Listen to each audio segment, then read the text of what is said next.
Shalom à tous, frères et sœurs. Bienvenue sur cette page YouTube Shemiel Ministry.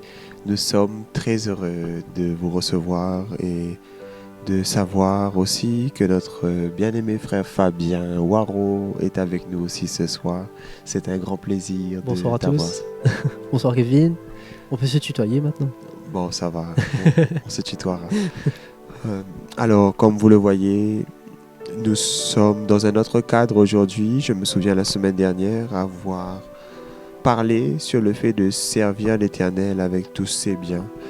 Et c'est avec joie que je vous reçois aujourd'hui sur ma terrasse, une terrasse que Dieu a mis à ma disposition. Et afin d'appliquer la parole de Dieu moi-même, j'ai désiré de mettre à disposition de Dieu pour cette émission. Et il faut être le premier à appliquer la parole, n'est-ce pas? C'est ça?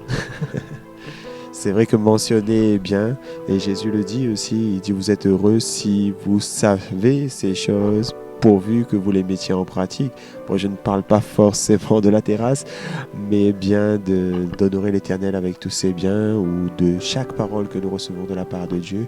Le but de Dieu, je le crois, n'est pas accompli si nous ne pratiquons pas la parole. Qu'en pensez-vous? Je trouve que tout ce que tu dis est vrai, parce que on connaît, on va dire, on va lire la parole, on voit ce qu'il y a écrit dedans, et il faut qu'on met en pratique aussi ce qu'on connaît. C'est comme s'il ne faut pas que ça reste que en nous. Il faut que ça sorte aussi. Comme là, tu dis, tu as ta terrasse, c'est chez toi, c'est ton bien, et là, en fait, tu l'utilises. Pourquoi? Pour, par exemple, cette émission, pour parler de Dieu. C'est quelque chose que tu as et que tu utilises pour l'œuvre de Dieu. Et je pense que c'est ça, c'est comme on a la parole. On a la parole, en fait, tout ce qu'on a besoin est à l'intérieur. Donc, ce qu'on va faire, c'est qu'on va aller chercher à l'intérieur, mais ce qu'on cherche là, il faut l'utiliser après. Il ne faut pas juste le laisser dans la Bible. Et là, je pense, on va partir sur ce thème-là, de la prise de conscience. Et j'aime bien quand tu parlais une fois, tu parlais avec nous, et tu parlais de ce placard avec ses confiseries. Et en fait, tu nous disais que quand, par exemple, quelqu'un vient chez nous, tant qu'on ne regarde pas dans le placard, qu'on a des confiseries à lui proposer, on ne veut rien lui proposer. Mais dès le moment où on va ouvrir la porte et on va dire « Ah, j'ai quelque chose », à partir de là, tu dis « Ok, je prends conscience que j'ai quelque chose à proposer. Donc je vais utiliser cette chose-là, donc les confiseries, pour mes convives. » Oui, tout à fait. Alors, oui, j'aime bien l'exemple que tu prends et je suis en train d'essayer de basculer du vouvoiement au tutoiement. C'est vrai que la formule YouTube m'impose indirectement le vouvoiement, mais on va rester le plus naturel possible. C'est vrai que la prise de conscience, je crois, c'est quelque chose de très important. Souvent, j'entends les chrétiens, on parle de réveil. Beaucoup de gens parlent de réveil. Seigneur, envoie le réveil. On veut le réveil, on veut le réveil.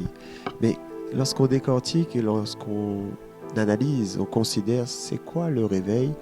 Le réveil, c'est juste un passage d'un état d'endormi à un état de conscience, d'éveil. Donc, c'est-à-dire, c'est simplement le fait de prendre conscience. C'est juste une prise de conscience. Donc, lorsque nous prenons le réveil, souvent, nous cherchons un réveil que Dieu envoie quelqu'un. Nous avons plusieurs pensées lorsque nous prions par rapport au réveil, mais le premier réveil se passe à l'intérieur. C'est-à-dire que le Seigneur illumine l'esprit de notre intelligence. Le Seigneur nous illumine de l'intérieur et nous réveille et nous fait prendre conscience spirituellement des choses. Et je crois que c'est un point important et l'un des travaux, je ne sais plus si c'est travail ou travaux, bon, c'est l'une des choses principales que Dieu fait. Lorsque l'exemple que je donnerai, par exemple, ça serait Gédéon. Lorsque Dieu apparaît à Gédéon, lorsque l'ange de l'Éternel lui parle, la première chose qu'il va lui dire, vaillant héros. Vaillant héros. C'est-à-dire que Gédéon était dans une position où il se regardait comme quelqu'un de petit. Mais le premier travail que Dieu va faire, c'est une prise de conscience avec lui. Vaillant héros. Pourquoi? Parce qu'on ne peut pas On ne peut pas travailler avec quelque chose dont on ne sait pas qu'on a. Vaillant héros, va avec la force que tu as. Tant que Gédéon n'était pas conscient d'avoir une certaine force en lui et ne pouvait pas fonctionner avec cette force. Et l'exemple que je donnais, je me souviens très bien, on parlait des dons spirituels. C'est ça. Et par rapport aux dons spirituels, quelqu'un ne peut pas exercer le don de prophétie s'il n'est pas conscient d'avoir reçu le don de prophétie. Quelqu'un ne peut pas opérer dans le domaine de la guérison s'il n'est pas conscient d'avoir reçu le don de la guérison. Donc, la prise de conscience est clé. On ne peut pas fonctionner tant que nous ne sommes pas conscients de ce que nous possédons. Et donc, c'est dans ce cadre-là où je disais, si quelqu'un vient chez toi et que tu ne sais pas ce qu'il y a dans ton placard, tu ne peux pas le lui proposer. Mais si tu es conscient d'avoir dans ton placard des granolas, par exemple, bon, on ne fait pas de pub ici pour granola, mais tu peux le lui proposer. Si tu es conscient d'avoir du jus dans ton frigo, tu peux le lui proposer. Donc, c'était dans ce cadre-là où on parlait effectivement de la prise de conscience. J'ai juste une question par rapport à ça. Parce que, en fait, dans ces deux exemples-là, je sais pas si c'est mieux à ma tête, il y a toujours l'ouverture d'une porte. En gros, le tiroir, pour voir ce qu'il y a dedans, il faut ouvrir la porte. Dans le frigo, pour voir s'il y a du jus, il faut ouvrir la porte. Et je pense que c'est comme on avait partagé des fois, la révélation. C'est comme si, en fait, dès le moment où tu as la révélation, c'est comme si tu ouvres la porte pour voir ce qu'il y a à l'intérieur. Et en fait, quand tu vois ce qu'il y a à l'intérieur, c'est là que la prise de conscience se fait. C'est quand tu ouvres la porte du frigo que tu vois que tu as du jus. Mais la première étape, c'est ouvrir la porte. La porte n'était pas déjà ouverte. Et dès le moment où tu l'ouvres, tu as la révélation qu'il y avait quelque chose dedans. Je sais pas ce que tu en penses. Oui, c'est vrai que la révélation est clé. Lorsqu'on parle de prise de conscience, forcément, on parle de révélation. C'est-à-dire que c'était une révélation, si l'on restait sur Gédéon, c'est une révélation que l'ange lui apporte. C'est une révélation, il lui fait prendre conscience qu'il est un vaillant héros. La révélation est le point de départ. C'est pourquoi j'aime souvent dire aussi, connaissez-vous Jésus par information ou le connaissez-vous par révélation? Pourquoi? Parce que la révélation est clé. Et dans la vie chrétienne, je le crois, l'une des clés principales est la révélation. C'est avec la révélation que l'on avance. L'exemple qu'on pourrait prendre, et je crois que c'est là-dessus que tu voulais en venir, c'est ce que tu me disais donc avant de commencer cette émission, c'est la révélation que Pierre avait eue par rapport à Jésus.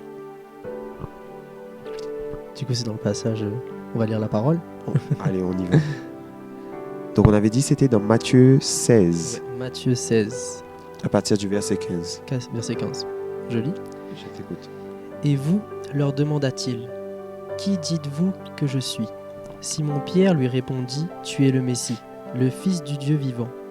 Jésus lui dit alors, tu es heureux, Simon, fils de Jonas, car ce n'est pas de toi-même que tu as trouvé cela, c'est mon Père céleste qui te l'a révélé.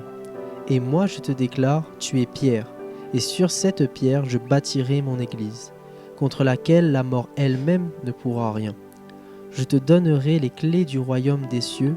Tout ce que tu interdiras sur la terre sera interdit aux yeux de Dieu, et tout ce que tu autoriseras sur la terre sera autorisé aux yeux de Dieu. Amen, amen, amen. Superbe passage, n'est-ce pas? Super, oui. Alors, je me souviens plus très bien dans quel cadre est-ce qu'on mentionnait ce passage. Parce que c'est vrai que lorsque tu as lu, mon esprit est allé sur d'autres choses et ça me parle. Je pense qu'on aura le temps de développer un peu là-dessus. Mais bon, on retrouvera certainement le sens dans lequel... C'est ça, parce qu'au final, même moi, ce premier sens-là, je sais même plus. Alors... C'était par rapport à quoi? Alors, j'aime... On va aller d'abord par rapport à ça, parce que c'est ce qui m'interpelle le plus. Donc, à partir du verset 13, il est dit, Jésus est arrivé dans le territoire de Césarée, et Philippe demanda à ses disciples, qui dit-on que je suis, le Fils de l'homme? Ils répondirent, les uns disent que tu es Jean-Baptiste, les autres Élie, les autres Jérémie ou l'un des prophètes. Et vous, leur dit-il, c'est là où tu as pris la lecture, qui dites-vous que je suis? Moi, ce qui m'a interpellé lorsque tu as lu ce premier verset, c'est la demande de Jésus. Jésus nous demande d'abord qui dit-on que je suis, c'est-à-dire les informations extérieures. Et lorsque tu as lu, il est écrit « Et vous, leur dit-il, qui dites-vous que je suis ?» Jésus ne veut pas que nous fassions une opinion simplement avec ce que nous entendons à l'extérieur. Mais Jésus désire que nous fassions notre propre opinion de lui. Et je pense qu'il est important de cela même dans la vie de façon générale. Jésus aborde les deux aspects. Qui dit-on que je suis? Et qui dites-vous que je suis? Parce que souvent, les gens ont tendance à écouter l'extérieur pour se faire une idée. Mais là, Jésus nous invite à nous faire une idée personnelle. Je pense à cela comme, par exemple, tu as sûrement dû entendre ces choses-là, lorsque les gens disent « tu es chrétien », ou bien, bon, on n'est pas forcément à la mission, mais les gens disent cela. Ils disent que lorsque tu es à la mission, tu es dans une secte. Mais ils disent cela sans le savoir. Ils disent cela en ayant entendu, et c'est un peu l'œuvre du diable aussi, j'ai envie de dire. Mais il faut aussi se faire une opinion personnelle des choses. Aller plus loin. En fait, ce que Jésus invite à faire, c'est aller plus loin. Aller plus loin. Et c'est ce qu'il a fait en posant la question à ses disciples. Et vous, qui dites-vous que je suis? Allez plus loin. Ayez votre propre opinion. Si je peux encourager quelqu'un dans ce sens à se faire sa propre opinion, que ce soit, quelles que soient les choses, mais surtout à propos de Jésus. On vous a parlé de Jésus comme un prophète. Vous a-t-on parlé de Jésus comme juste un Nazaréen? Mais vous, qui dites-vous que je suis? En fait, il invite les gens à aller vers la révélation. En tout cas, c'est comme cela que je le lis, que je l'entendais lorsque tu lisais. Et donc, par la suite, c'est Simon-Pierre qui répond. Mais je te laisse la parole. Et voilà ce que je ressens en fait de ce que tu dis. C'est, par exemple, si on prend un exemple aussi, comme tu disais, la mission, mais même par exemple par rapport à quelqu'un peut me dire « Ah, cette personne est comme ça, comme ça, comme ça ». Donc moi, dans ma tête, je reçois l'information que cette personne est comme ça. Mais peut-être que cette information est faussée aussi. Et du coup, pour me permettre d'avoir plus de discernement, ce serait d'aller voir cette personne, connaître qui est cette personne. Et quand tu parles de Jésus, c'est comme tu disais, c'est l'information. Dans la parole, on a l'information de qui est Jésus, qui était Jésus pour les Israélites, etc. Et en fait, comme tu dis, il faut que nous-mêmes, on recherche, qu'on approfondisse là cette connaissance qu'on a de Jésus, mais de nous-mêmes avec Jésus. Du coup, de vraiment créer cette relation, fréquenter Jésus pour savoir qui il est. Pas de savoir comment Jésus est dans la vie d'un autre, mais de savoir qui est Jésus dans notre vie, je pense. Est-ce que je suis d'accord, je suis totalement d'accord. Il faut chercher à connaître Jésus. Et d'ailleurs, on pourrait rejoindre, le français parle de connaître, mais en hébreu, en grec, il y a plusieurs termes pour le mot connaître. Il y a plusieurs niveaux de connaissance. Tu comprends bien que je connais le président de la République selon des informations. Ce n'est pas de la même manière dont je te connais toi, que je fréquente ce que tu disais, et ce n'est pas non plus la même manière dont je connais ma femme, qui est toujours le mot connaître en français, lorsque je ne t'apprendrai rien en te disant que Adam connut Ève et eurent des enfants. Donc il y a plusieurs niveaux de connaître, et le français nous trahit un peu en ce sens en disant connaître, en utilisant un seul mot. Mais je crois que alors peut-être que je me trompe, mais c'est hébreu ou en grec, on parle de gnosis, epinosko, ginosko, on parle de différents niveaux de connaissance. Et effectivement, c'est comme si la première question était une question au niveau, quelle est l'information que l'on a de moi? C'est-à-dire vraiment le niveau basique, le niveau banal, ce qu'on peut entendre tous les jours ou à l'extérieur. Mais là, ce que Jésus invite ses disciples à faire, vous, qui dites-vous que je suis? Vous avez la possibilité d'avoir un plus haut niveau de connaissance de mon identité que ceux qui sont du dehors parce que vous me fréquentez. Je vois cela comme ça aussi. Avançons sur le passage. Donc Simon-Pierre répondit, « Tu es le Christ, le Fils du Dieu vivant. » Jésus, reprenant la parole, lui dit, « Tu es heureux, Simon, fils de Jonas, car ce ne sont pas la chair et le sang qui t'ont révélé cela, mais c'est mon Père qui est dans les cieux. »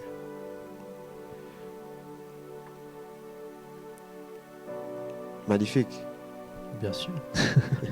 Simon-Pierre lui dit, « Tu es le Christ, le Fils du Dieu vivant. » Il avait et c'est ce que Jésus dit, il a eu une révélation supérieure. Mais pour rejoindre notre sujet de départ, et c'est là ce qu'on discutait, c'est que lorsqu'on s'expose à la lumière, nous sommes éclairés nous-mêmes. Et c'est ce que nous voyons dans ce passage, c'est-à-dire que Pierre a eu une révélation de la part du Père, une révélation de Jésus-Christ. Et ce qui se passe par la suite, c'est que Jésus va lui dire qu'il, lui, il est. Plus tu connaîtras Dieu, plus tu te connaîtras toi-même, plus Dieu te révélera toi-même qui tu es. C'est ce que nous pouvons voir donc par rapport à Pierre. Et autre chose qui m'interpelle en lisant ce passage, par la suite il est dit « Et moi je te dis que tu es Pierre, et que sur cette pierre je bâtirai mon église, et que les portes du séjour des morts ne prévaudront point contre elle. Je te donnerai les clés du royaume. Ce que tu lieras sur la terre sera lié dans les cieux, et ce que tu délieras sur la terre sera délié dans les cieux. » Donc, Pierre, ayant reçu une révélation de Dieu, a reçu en retour une révélation à propos de lui-même, une prise de conscience de qui il est et de ce que Dieu va faire avec lui. Souvent, ce qui arrive, c'est que lorsque nous sommes révélés de la part de Dieu, nous recevons une révélation à propos de Dieu, nous recevons aussi une révélation donc à propos de nous, mais nous recevons aussi tout ce qui va avec. Là, c'est à partir de ce moment que Jésus a commencé à lui parler de la capacité qu'il va lui donner de pouvoir lier sur la terre et de l'autorité que cela, l'impact que cela aura dans les lieux célestes. Donc, une révélation conduit toujours à une plus haute dimension aussi dans le spirituel. Plus tu connais Dieu, plus toi-même tu te connais et plus tu seras activé dans ta destinée. Je crois que c'est un point important. Nous refaisons le parallèle par rapport à Gédéon. Gédéon a pris conscience de qui il était, vaillant héros. Va avec la force que tu as. Peut-être pouvons-nous retourner dans Gédéon, Juge 6, c'est ça? C'est ça, Juge 6, 12. Ah, attends. Oui, c'est ça. Ça dit, l'ange de l'Éternel lui apparut et dit, l'Éternel est avec toi, guerrier valeureux. Amen. La suite, s'il te plaît.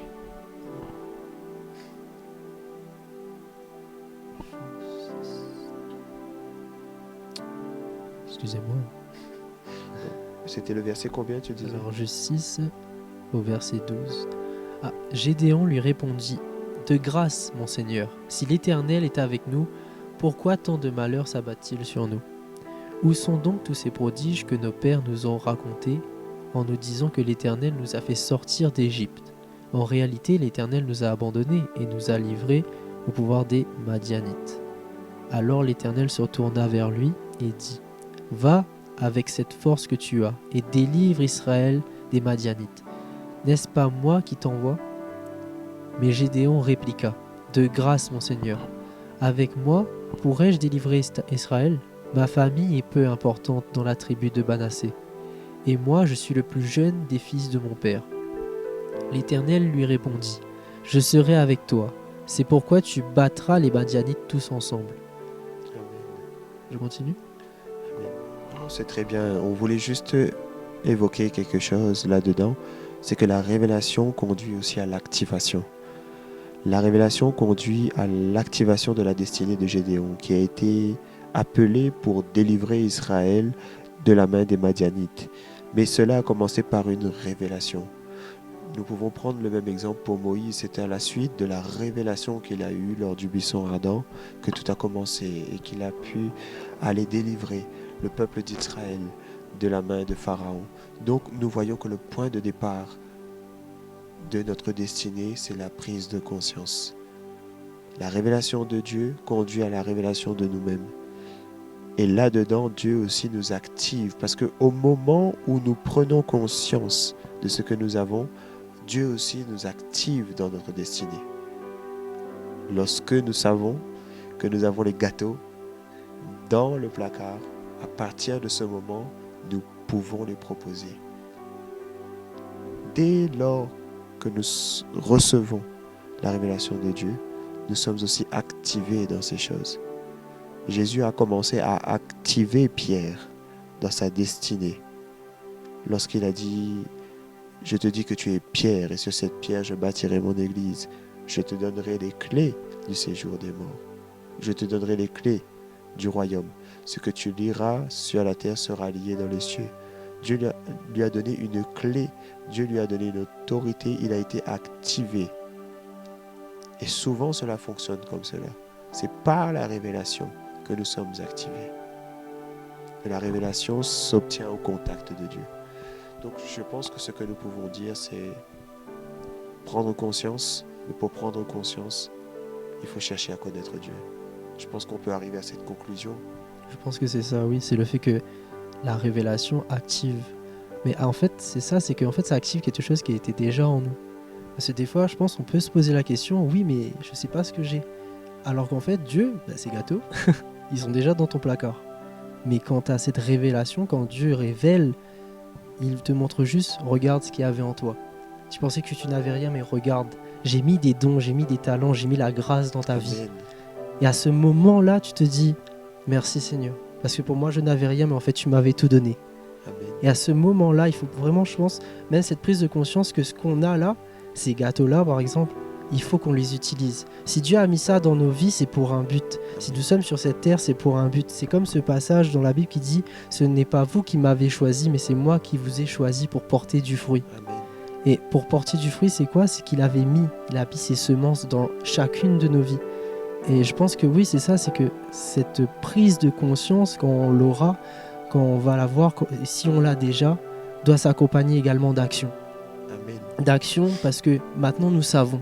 Nous avons la connaissance de ce que Dieu a mis dans nos vies. Donc nous avons la connaissance que nous pouvons agir aussi, que nous pouvons rentrer en action pour son œuvre.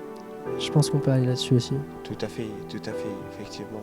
Ce sont des points essentiels et qui sont parfois peut-être négligés, je dirais, mais ce sont les points de départ, ce sont les véritables points de départ. T'est-il déjà arrivé, par exemple, d'être conscient de certaines choses? Je donne un exemple par rapport à moi-même. Alors, depuis tout petit, j'ai toujours su que l'anglais allait me servir. Je ne pouvais pas l'expliquer, mais en grandissant, aujourd'hui, avec mon activité, je me rends compte que l'anglais est indispensable car je travaille dans le domaine de l'importation, mais aussi je suis connecté à mon père spirituel en Afrique du Sud, le pasteur Alf Lukao, dont les prédications sont en anglais. Donc, quelque part, j'avais déjà des indices en moi. Et je pense que c'est cela que tu as voulu faire ressortir et qui est très important. Souvent, nous demandons à Dieu des choses et lorsque Dieu ouvre nos yeux, il nous fait voir des choses qu'il a déjà mis en nous. Et souvent, je crois que c'était le pasteur Mamadou Karambiri dont j'avais entendu parler de cela une fois, il y a quelques années en arrière. Il disait que la réponse de Dieu est souvent en nous, avec nous, autour de nous. Et effectivement, lorsque nos yeux s'ouvrent, parce que l'ouverture des yeux, c'est aussi cela, c'est aussi en intra, c'est aussi sur nous-mêmes. Ce n'est pas que voir dans le monde invisible, mais l'ouverture des yeux, c'est aussi une prise de conscience. D'ailleurs, c'est pas cette expression qu'on utilise lorsqu'on commence à comprendre quelque chose, on dit « Ah, je vois, je vois, je vois ». Ça veut dire donc que nos yeux se sont ouverts, les yeux de notre compréhension, nous sommes illuminés. C'est ce que l'apôtre Paul aussi dit, je le crois, dans Éphésiens 1, à vérifier. Mais il est dit, je prie afin que Dieu vous donne un esprit de sagesse et d'intelligence dans sa connaissance.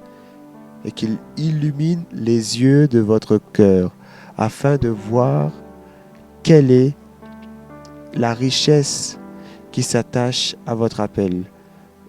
La pensée est là, à voir plus précisément peut-être, mais la pensée est là, c'est-à-dire que l'une des prières importantes que l'apôtre Paul a fait, c'est une prière de prise de conscience de la part des chrétiens.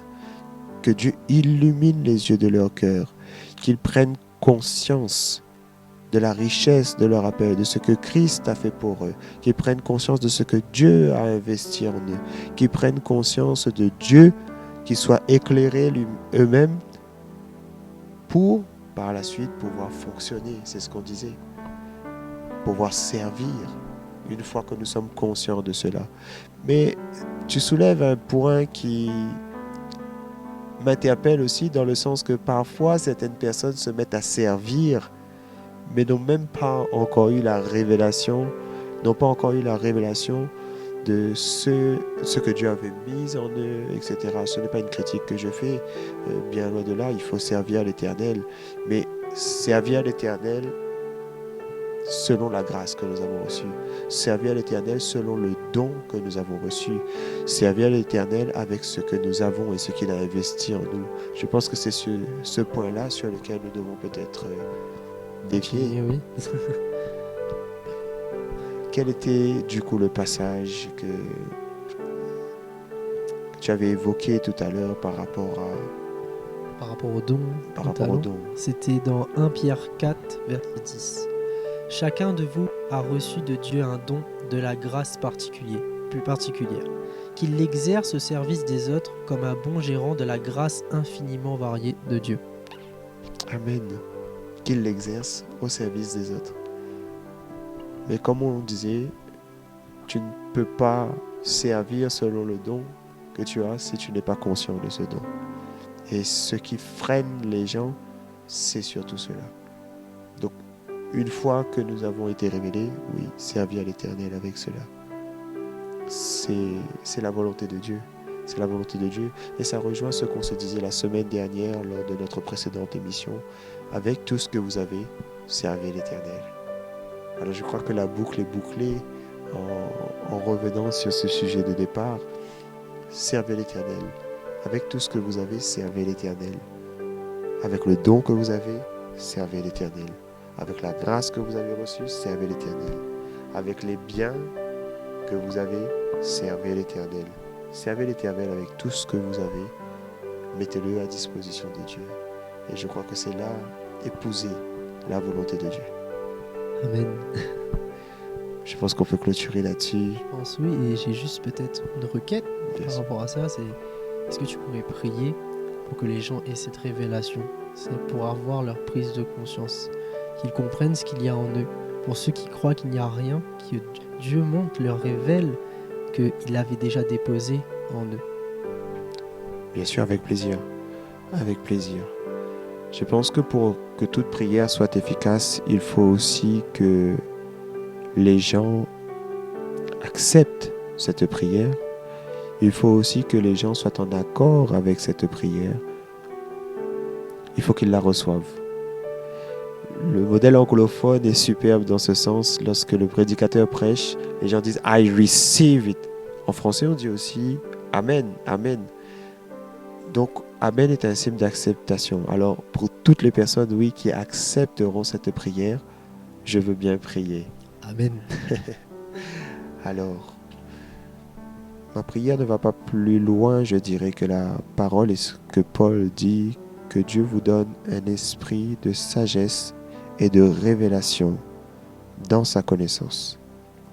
Je prie que Dieu illumine les yeux de votre cœur et que Dieu se révèle à vous. Qu'en se révélant en vous et qu'en vous exposant à sa lumière, vous soyez vous-même éclairés et conscients de ce que Dieu a investi dans vos vies, de ce que Dieu veut faire de vous, de ce que Dieu a prévu pour vous. Car n'oubliez pas que la révélation est clé, la révélation est critique. Je prie donc que Dieu vous accorde de grandes révélations. Et si, alors que je suis en train de prier pour des révélations, une révélation importante. Je ne peux pas prier sans oublier cette clé. Et cette clé, c'est que Dieu a préparé des choses que l'œil n'a pas vues, que l'oreille n'a pas entendues, mais qu'il a réservées pour ceux qu'il aime. Cette clé concernant la révélation, c'est d'aimer Dieu. Aimer Dieu conduit à la révélation. Alors non simplement je prie afin que Dieu se révèle à vous, mais je prie afin que vous soyez épris d'amour pour Dieu. Je prie afin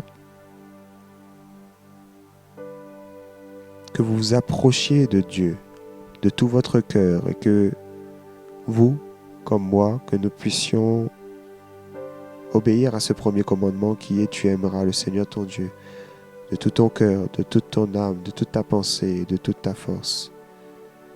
Je prie donc afin que vous soyez conduits dans une relation d'amour avec Dieu et que comme Pierre, Dieu le Père vous révèle les choses que la chair et le sang ne pourront pas vous révéler. Je prie pour une illumination des yeux de votre cœur. Je prie pour des révélations importantes. Soyez éclairés au nom de Jésus. Soyez éclairés au nom de Jésus. Que la lumière soit. Que la lumière soit. Que la lumière soit. Et que cela vous propulse dans votre destinée.